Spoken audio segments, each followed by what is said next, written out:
Bueno, son las 11:15 de la mañana, estamos con Marcelo Ramal, un precandidato a presidente, en este caso por Política Obrera.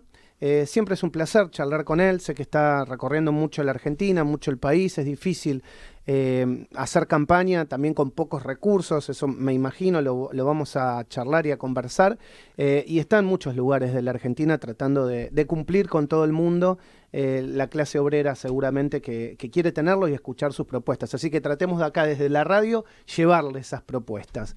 ¿Cómo te va, Marcelo? Siempre es un placer charlar Maxi? con vos.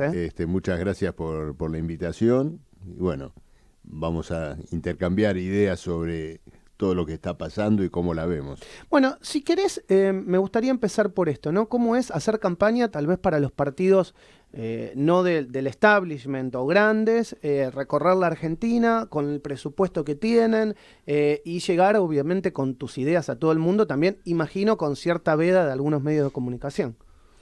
Sí, por supuesto, es una campaña sin duda muy sacrificada. El sacrificio tiene que ver con algunas cosas que naturalmente cualquier oyente se puede imaginar. Llegar al conjunto del país, vencer un bloqueo mediático que es muy evidente, sobre todo hoy, ¿no es cierto? Es muy evidente en lo que son los grandes medios de comunicación, y luego también vencer otras dificultades que el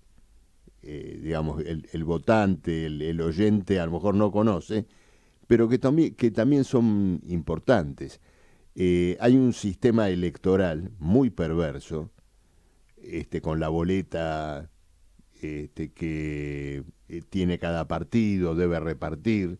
Por ejemplo, esa boleta tiene que llegar a todas las provincias a cargo del propio partido, a cargo del propio partido. Significa, para que se den una idea, el embolsado de 100.000 fajos de boletas, la llegada a cada provincia en 2 instancias, porque primero hay que hacerla llegar la llamada boleta testigo que tiene cada presidente de mesa, después los fajos que se van a distribuir en cada provincia. Entonces todo esto lo hacemos con el esfuerzo militante. Bueno, y luego también, por lo menos de nuestra concepción, no somos tampoco partidarios, incluso contando, salvo los recursos que el propio Estado da, por ejemplo los spots gratuitos y ese tipo de cosas, no somos favorables a un despliegue fastuoso de propaganda mural, por ejemplo, porque no se condice tampoco con nuestras ideas. Exacto, está ¿No es cierto? Es decir, hacer aparecer a tu partido que lucha contra todo eso como una maquinaria electoral, la verdad que no lo compartimos. Entonces, bueno, buscamos todas las vías posibles, el contacto directo en las mesas, en los barrios, digamos, la salida con medios como ustedes, ¿no es cierto?, que nos permiten llegar a los medios alternativos en general, que reciben nuestro mensaje, y bueno, así se lleva adelante. Marcelo, ¿y cómo ves, digamos, en este marco, si querés, no sé si es la palabra bien utilizada, pero fragmentación de la izquierda, que si no estaría a lo mejor en esa fragmentación, los posicionaría mucho mejor y les daría más llegada? ¿Por qué se llegó a esto, digamos, al estado de cosas hoy? Bueno, a ver, la fragmentación de la izquierda puede ser vista de 2 maneras. Una, yo diría ingenua o voluntarista, de que por alguna cuestión de necedad, digamos, uno va por un lado, uno va por el otro. La otra manera de verlo, en ese juego, todos se atribuyen la bandera de la unidad. ¿No es cierto? Ya lo debes haber visto que todos quisieron que hubiera unidad y sin embargo no hubo y todo lo demás. La otra forma de ver esto es como expresión de una verdadera crisis al interior de la izquierda, que es lo que debe ser discutida. Que existe esta crisis lo demostró, en primer lugar, la crisis del propio Partido Obrero, del cual Altamira, yo y un conjunto grande de militantes fuimos excluidos en el año 2019. Y estos problemas se reflejan, a nuestro juicio, también en el abordaje de esta campaña. Si vos te fijás, la única fuerza de izquierda que ha utilizado los spots, me refiero, no es que sea el único tema, pero colocó este tema junto con otros en su propaganda electoral, me refiero a la cuestión de la guerra entre la OTAN y Rusia, la única fuerza que lo ha colocado es Política Obrera. Y en esto hay dos cuestiones. Primero, no ha existido fuerza socialista, genuina, revolucionaria en la historia, que existiendo una guerra de rapiña, una guerra imperialista como esta, no utilice sus medios de propaganda para denunciar la guerra.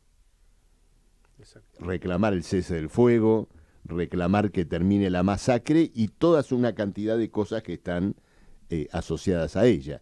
Esta guerra tiene una responsabilidad fortísima en lo que sería el bloque de la OTAN. Qué interesante eso que estás diciendo, porque no lo había pensado de esa manera, pero cuando vos ves los medios occidentales nadie dice, che, alto el fuego, cese el fuego. Claro. No tenés, digamos, tenés un año de guerra y nadie dice, che, ¿cuándo dice paramos? Nada. En un momento donde además hay una escalada, sí. Donde el tema nuclear está siempre bordeando, ¿no es cierto? Está siempre presente. Tenés un bloque de la OTAN que preparó largamente con provocaciones políticas esta guerra, y luego un gobierno ruso, el gobierno de Putin, que no defiende de ningún modo los viejos ideales que hicieron en su momento a la revolución socialista, a la revolución de octubre de 1917, sino... Defiende la élite rusa. A la oligarquía rusa, ¿no es cierto? Defiende. Entonces, tiene que ser planteada una lucha contra la guerra. Ahora, alguien puede decir, bueno, está bien, pero hay otros temas, por supuesto, pero hay una unidad política que debe ser considerada. En torno de la guerra se vertebran después una cantidad de cuestiones que nos tocan muy directamente. Vos fíjate lo siguiente, el mundo, cuando entró en esta guerra, me refiero a las grandes potencias capitalistas, salía de la pandemia, habiendo destinado gigantescos recursos financieros, como ya sabemos, para salvar a quién, no a la población que moría indemne, sino fundamentalmente, ¿no es cierto?, a los grandes grupos capitalistas. Ahora, salida esa situación, encara el esfuerzo de la guerra y sale a una política dirigida a financiar la guerra. ¿De qué modo? Subiendo la tasa de interés de sus rendimientos, chupando recursos de todo el planeta y principalmente, como consecuencia de eso, llevando a la cesación de pagos a numerosas naciones endeudadas. Exacto. Entonces, ¿cuál es el mensaje de Estados Unidos, de la Unión Europea? Miren, nosotros queremos financiar la guerra, tenemos los títulos de deuda contra ustedes, y para pagar esos títulos de deuda, ustedes tendrán que licuar el salario de los maestros, de las enfermeras, la asistencia social. Entonces, fíjate cómo esa crisis de deuda de Argentina, que hoy está al rojo vivo, se enlaza, sin embargo, con una situación mundial. Y el núcleo del problema es la agresión a los trabajadores.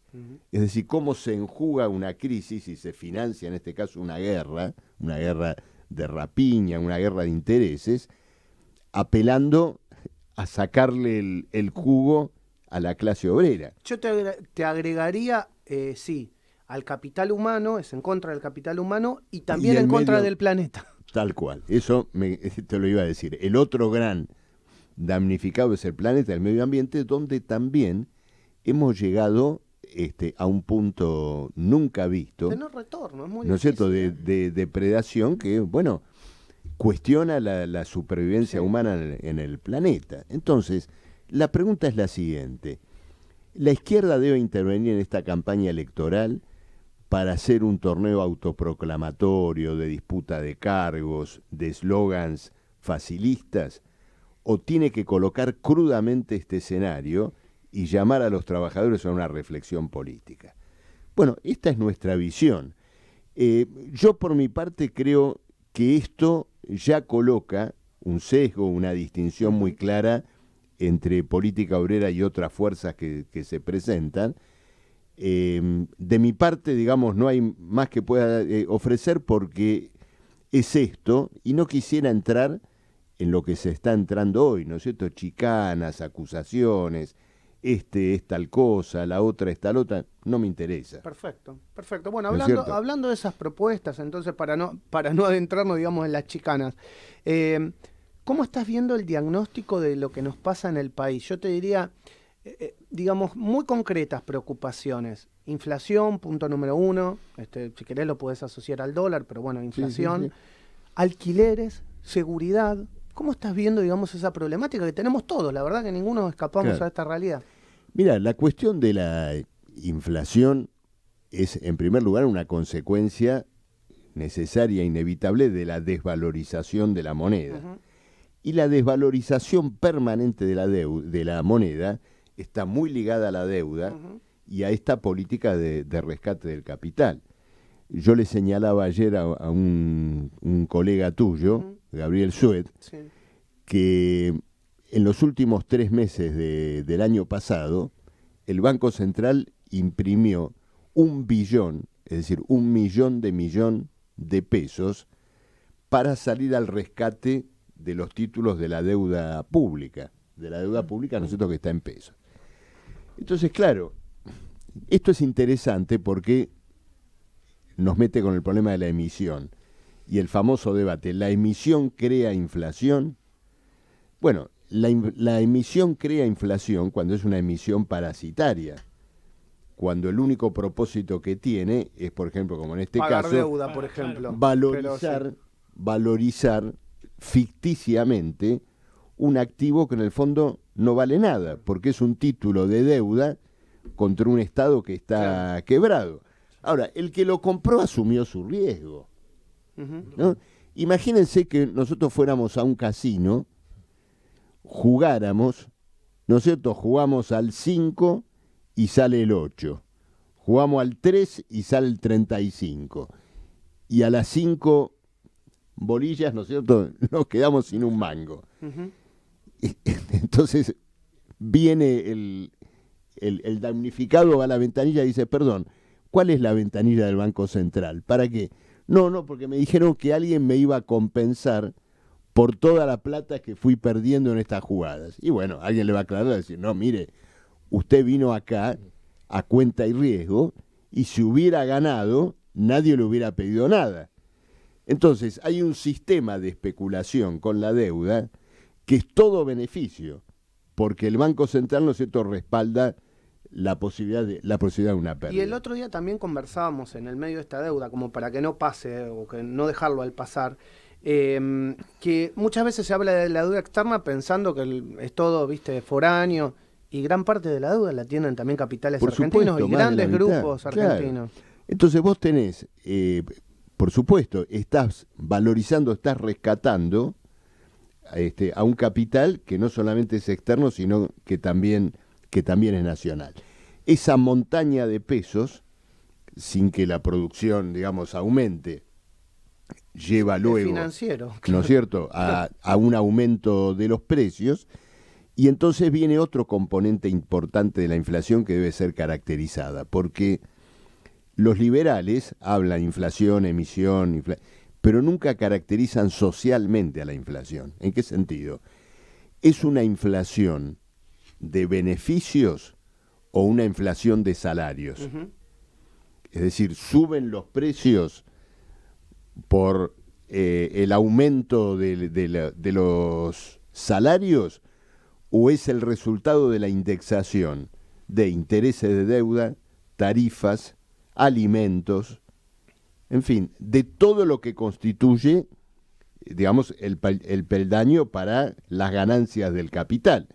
La prueba de esto es que las empresas argentinas, bueno, han arrojado en el último periodo balances muy importantes, ¿no es cierto? Porque el ajuste de sus precios por inflación y los beneficios y demás le han permitido cosechar, ¿no es cierto?, ganancias muy significativas. Y por esa vía existe naturalmente un régimen económico que indexa al capital y desindexa a la fuerza de trabajo. Okay.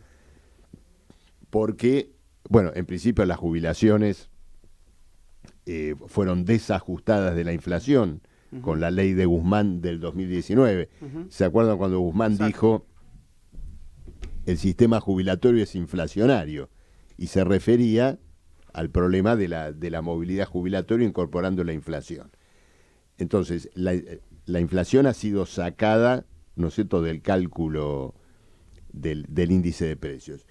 Y en el caso de los salarios, incluso los salarios que están sometidos a acuerdos paritarios, no pueden dejar de sufrir el rezago, el efecto, ¿no es cierto?, de aumentos que son tardíos.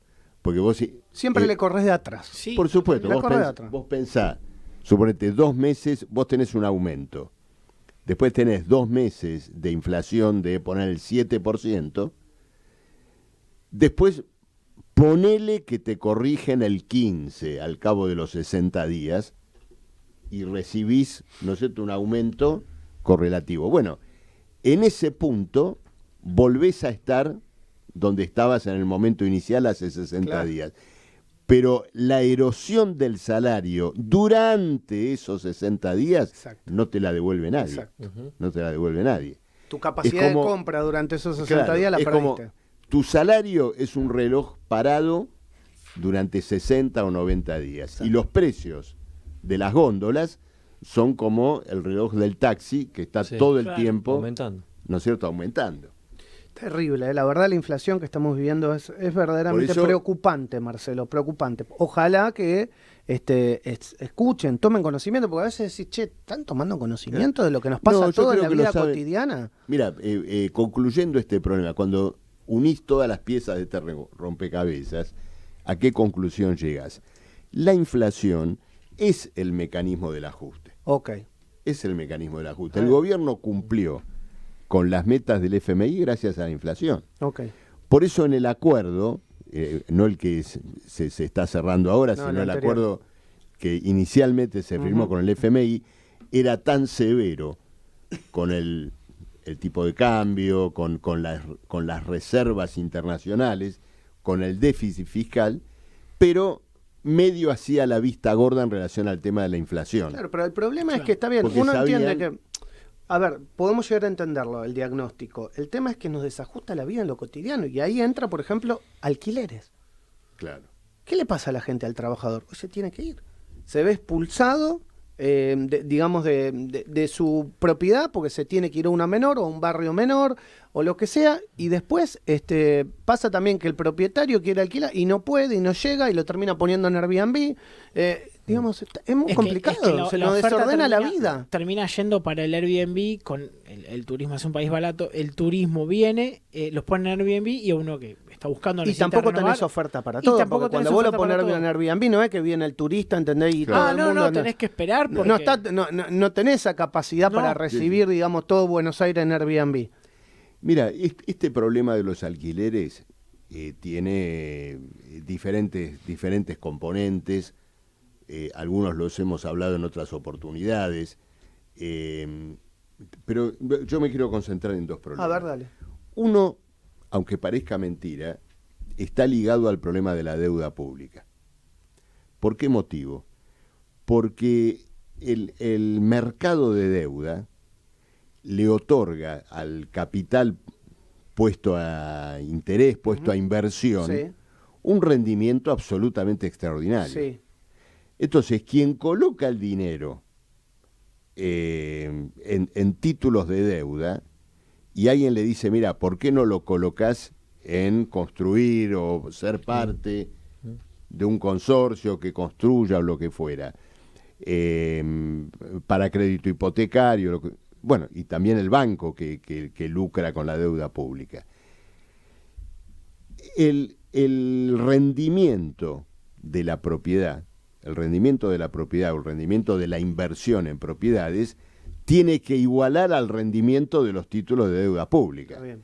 Y por lo tanto, un alquiler va a involuntariamente cargar con esa discusión, ¿no es cierto? Hace muchos siglos en Inglaterra hubo un debate en la Cámara de los Lores, te estoy hablando del siglo XVII, sobre la tasa de interés y el precio de la tierra.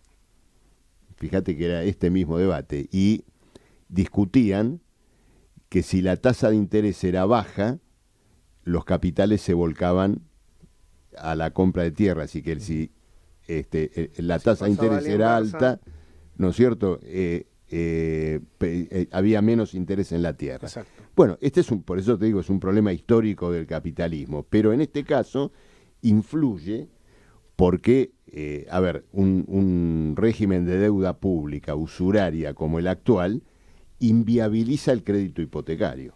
Sí, eso es terrible. La Por verdad eso. que es terrible. O sea, pensar en comprar una propiedad hoy, si no podemos alquilar, o sea, alquilar menos comprar. Claro. Es simple. Y el otro punto fundamental en esto es la cuestión del salario. Porque en definitiva, si vos colocás, digamos, los valores de los alquileres en la ciudad de Buenos Aires, son parangonables y seguramente más bajos que el de muchas capitales del mundo. En dólares.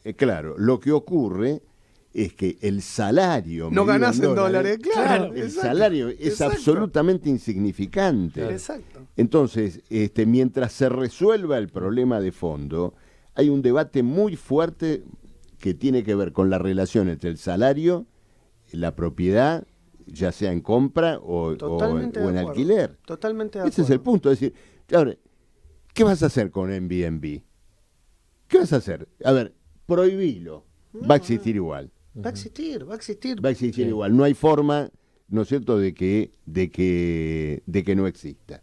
Incluso, por esas paradojas, ¿no es cierto?, del mercado capitalista, el Airbnb ha abaratado los costos del turismo. Exacto. Claro. ¿No es cierto? Es decir, permite que de pronto porque un al tener pibe- más capacidad, Claro, un el pibe hotel cualquiera sale más llega- barato. El Exacto. caso de Claro. los taxistas y los Uber, recordemos. Claro. Que resistieron. Pasó el caso. ¿No es cierto? Se crean este tipo de situaciones, pero el problema es el salario. Es decir, la persona de acá debería Gana estar en pesos. Claro, O debería consume estar en pesos. y debería, digamos, ganar un salario que cubra y sí, que no ocupe Claro. en la vivienda más del 20% de sus ingresos. Tal cual. Entonces el problema es la fuerte caída del salario en la Argentina y la precarización laboral, Y sí. que encarece la vivienda desde otro punto de vista. El trabajador precario... Por ahí tiene menos posibilidad de defenderse frente a los claro, aumentos. tiene que pagar costos de entrada a un departamento terribles. Pero ahí, ¿no es ahí cierto? yo el otro día tiraba una idea, yo digo, ¿no? Muchas veces decimos los bancos hacen tales negocios. Y yo pensaba, si hoy muchos bancos te dan el dinero y la garantía de caución, ¿no? ¿Por qué el banco, y no se le obliga al banco al adelantarle, por ejemplo, al propietario los 2 años de alquiler? Que se lo adelante, después que haga el propietario con lo que quiere, que lo ponga 2 años en plazo fijo, que haga lo que quiera. Sí, el banco también va a hacer un negocio. Adelantáselo y de alguna manera te evitas las actualizaciones. O sea, hay ideas. No sé si es la mejor, Marcelo, No, yo pero te hay entiendo. ideas, O sea, simplemente hay que tratar Sí, de sí. ponerse a laburar, Yo te entiendo. Creo que vos apuntás también a socializar el problema cual, y no tal cual. transformarlo en un choque individual Tal entre cual. un inquilino y un propietario. Exactamente. Acuerdos, ¿no? Socialicémoslo todo, porque Claro. digamos, acá los bancos son los grandes ganadores siempre. Claro, incluyendo muchas veces a propietarios que son, de pronto tienen un departamento, Exacto, es jubilado y tiene un departamento que compraron con sus ahorros y ese alquiler refuerza su jubilación. Exactamente. Bueno, la verdad que siempre es un placer charlar contigo, Marcelo. Mucho éxito en la campaña, sé que Bueno. te queda un tramo todavía, y ojalá puedas pasarlas paso y darle para adelante Vamos con a todas dar- tus ideas que son de muchos años. Vamos a dar esa pelea y bueno, le decimos al oyente que si todo lo que escuchó le parece que debería estar presente en el debate general Ujú. de octubre, bueno, que nos dé el voto en las PASO. Precandidato a presidente por Política Obrera. Lista 92. Lista 92. Marcelo que acá, Ramal. en Cava lleva como diputado nacional a Jorge Altamira. Exactamente. Que también ha venido lo en visita. estos días acá en la radio. Bueno, Bueno, muchas gracias. Marcelo gracias a Ramal ustedes, en la mañana de Radio Sónica.